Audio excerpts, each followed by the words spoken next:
Roy Suryo, teman seiring sejalan sebelumnya, sampai tanggal 11 Maret 2026. Nah, nanti saya tambahin sedikit perspektif saya.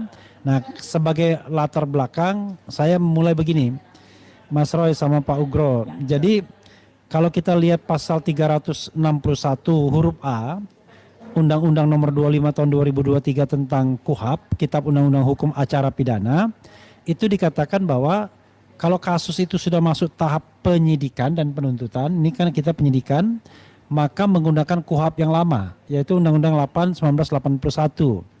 Nah, berdasarkan KUHP yang lama tersebut, tidak ada aturan mengenai restoratif justice. Karena tidak ada aturan restoratif justice, ya tentu balik kepada KUHP yang baru.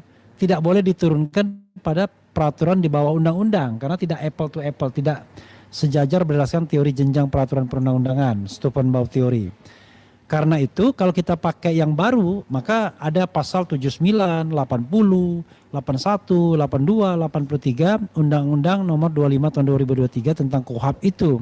Nah, salah satu syaratnya adalah yang namanya restoratif SP3 hanya bisa diberikan, restoratif justice hanya bisa diberikan kepada mereka yang ancaman hukumnya 5 tahun ke bawah.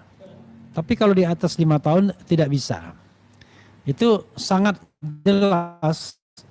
Dan kemudian prosesnya pun harus melalui penetapan pengadilan dan lain sebagainya, yang dalam proses baik Egy Sujana, Damai Hari Lubis maupun Rismon ini kita tidak melihat itu. Tapi yang telak itu adalah ancaman hukumannya haruslah 5 tahun ke bawah. Sementara kita tahu terlepas bahwa ada penyelundupan hukum, misalnya dalam keyakinan citizen lawsuit yang diajukan para jenderal, ex-jenderal, itu Mas Roy, Dr. Tifa dan Rismon itu dikenakan 2 pasal yang ancaman hukumannya di atas 5 tahun, yaitu pasal 32 ayat 1 Undang-Undang Nomor 11 Tahun 2008 tentang dan 35 Undang-Undang tentang informasi dan transaksi elektronik, yaitu dengan ancaman hukuman 8 tahun dan 12 tahun penjara.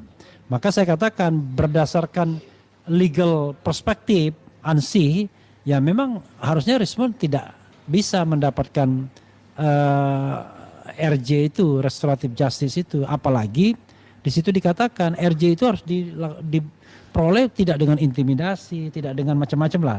Perbuatan-perbuatan yang barangkali membuat orang terpaksa harus mengakui atau meminta. Tetapi dalam perspektif itu memang yang dipaksa tuh biasanya adalah sokol korban.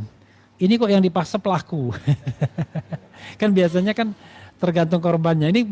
Ini yang paling lucunya adalah